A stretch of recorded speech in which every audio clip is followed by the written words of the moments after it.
Hello and welcome to the Fabulous Picture Show. I'm Amanda Palmer. This week at the Everyman Cinema, we have Mohammed Al-Jaraji, whose film Ahlaam was one of the first features to be made in Iraq since the fall of Saddam. He wrote, produced, shot and directed the film under impossible conditions, but he'll tell us more about that a little later.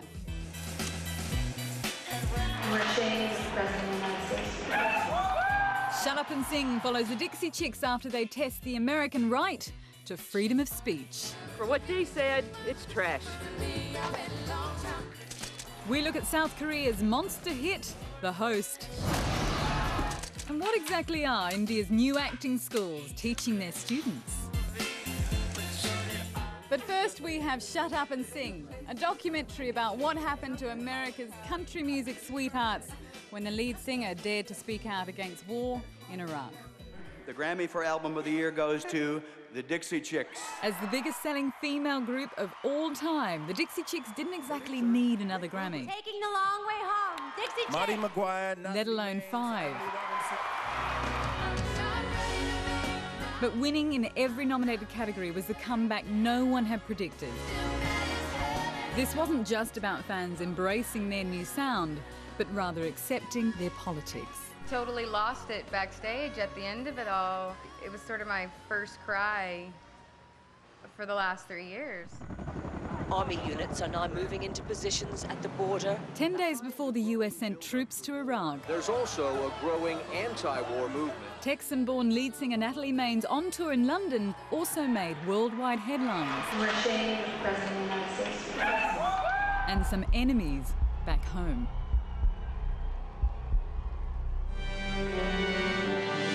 How they can say I'm ashamed that the president's from Texas? Come on, man. It's crazy. Good morning in 61 country. They should send Natalie over to Iraq, strap her to a bomb, and just drop her over Baghdad. America's country music sweethearts had become unlikely victims of the Iraq War. The radio station set up these garbage cans for people to come by and throw out their CDs. For what they said, it's trash. Co-directed by Cecilia Peck, the daughter of Hollywood legend Gregory Peck, Shut Up and Sing follows their grueling journey as President Bush's new enemies. They can say what they want to say, and just because they shouldn't have their feelings hurt just because some people don't want to buy their records when they speak out. I mean, you know, freedom is a two-way street. They shouldn't have their feelings hurt. What a dumb... You're a dumb... They were dropped by their major sponsor. I think Lipton is concerned. They are looking for a reason to do it. And stalked by psychopaths. Natalie Maines will be shot dead Sunday, July 6th. This documentary very much brought home that this wasn't just a passing joke in terms of the ramifications. No, that was a very real threat to their lives because they had voiced an opinion that a lot of people were thinking. Natalie was the only one, especially in her industry, who was brave enough to say anything. You know the Dallas thread? Yeah. They have a guy, the police have reason to believe he might be the guy. He's kind of cute. He is. These groups on the internet, these right-wing hate groups, kept it going and kept a campaign of calls into the radio stations that got their music banned and who are still having an influence on the chick's career. Yes, that one is a boycott. It's not a boycott. How? How is it not a boycott? They haven't been playing our music for a few weeks. I think one of the most poignant moments is Marty at the end of the film. It's the best thing that ever happened to me. It's the best thing that ever happened to our career.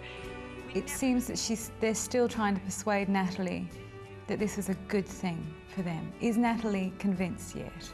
You know, Natalie's very outspoken, but she's also very private. But I think inside it hurt a lot, and you only see that through Marty's eyes. But once you do, you realize how much pain Natalie must have been in and how she had to hold her head up just to keep going. Now, your father, who I can't, of course, not mention, I think he was, from memory, he was against war. All men are created equal. He made a documentary during the Vietnam era, which was an anti-war film, and that film landed my dad on Nixon's enemies list. So I think, you know, my dad would have absolutely crusaded for Natalie's right to speak her mind. The film's also a testament to Natalie's bandmates, Emily and Marty, who stood by her for 3 years. We go through the good, the bad, and the ugly all together. And this year's Grammy Awards proved the voice of Natalie Maines not only was heard in America, but it resonated with a new audience. Well, to quote the great Simpsons, just kidding.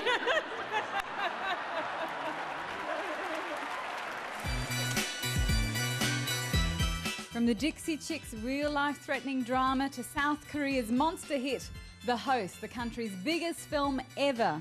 It's a comedy, it's also a homage to the 1950s monster flicks, it's a satire on the paranoid world, but it's also an emotional family drama. A creature rises from the sewers of Seoul to devour the citizens. It could be a remake of almost any monster movie.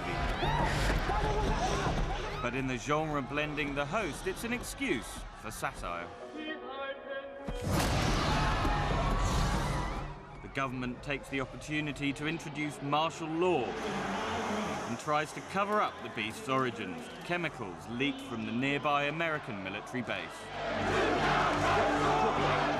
이 영화를 보면 미국에 대한 코멘트도 있고 좀 심하게 해석하면은 미국이 곧 우리 시대의 괴물이다라고 할 수도 있을 것 같아요. The sewer-dwelling monster is in fact inspired by a true story.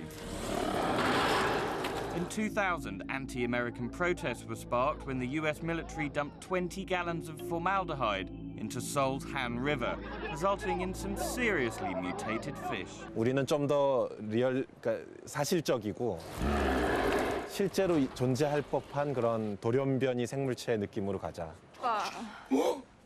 현서가 지금 며칠째 굶은 거지? 하숙에서? 뭘 먹지 거기서?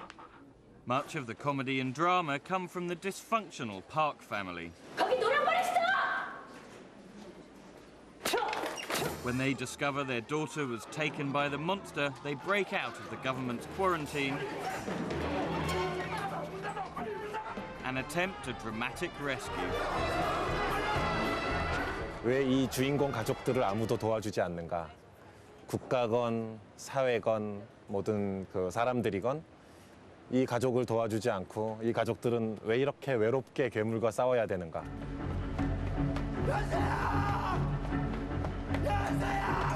Monster movies rarely fare well in Korea. But The Host broke all records and was seen by a quarter of the population. Bollywood now wants to remake it, but director Bong Joon-ho will probably be staying at home. 한국 영화 인더스트리는 계속 잘 되리라고 보고요. 만약에 인더스트리가 망하더라도 저는 개인적으로 계속 영화 찍을 겁니다.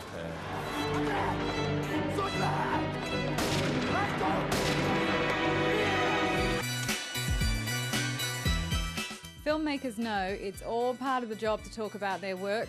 But what about those who spend their lives telling us whether they're any good at it? We thought it was time to talk to the film critics. What is a film critic? Haha, it's a good question. The role of a film critic is, well, to be critical for sure and to help the audience understand some difficult movies. Did you like my film? Why did you write that? Have you seen this film? What do you think? I mean, those are the kind of types of questions which I get to hear a lot. Also, who are you sometimes? What could I have done? Nothing else. It was the only thing I could do. It depends when you wrote, what you wrote about their films, for sure. I have some good friends and I have real enemies. Critics need filmmakers. Filmmakers don't necessarily need critics. Probably there was no need for me as a film critic, but I kept on doing this. My favorite movie cliché. Well, for sure, the good guy has to get the girl, the bad guy has to die at the end. Happy endings are nice, unrealistic, but where would we be without them? Keep on doing what you're doing, because otherwise we won't work anymore. Please.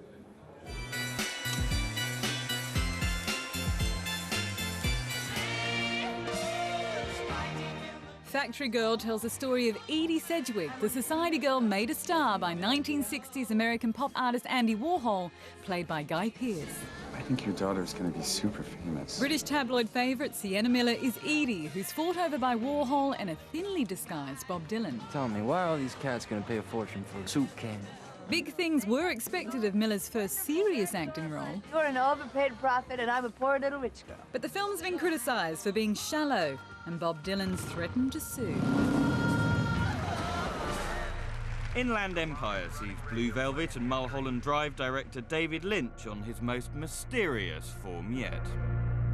Laura Dern plays a famous actress taking on a new role in a film with Jeremy Irons' creepy director. I think we have a chance to pull it off. What do you say? Let's do it. Shot on home video, Lynch dispensed with restricting things like scripts in favour of free association and his trademark weirdness. I think that it is important to know one's neighbours. Lynch fans are bound to love every minute of the film's 3-hour running time. From Hollywood, California, where stars make dreams. In part 2, we head to the Iraqi capital, Baghdad, with the film Ahlaam. And Mohammed, I have read that the crew was shot, injured, tortured, and that's not all. Yeah, it was difficult to shoot the film in Iraq, but I had the camera in my hand, and the other hand I had the AK-47, and the AK-47 I had a blank bullet because I didn't come to Iraq to kill somebody. I just came to Iraq to shoot a film, to rebuild Iraq.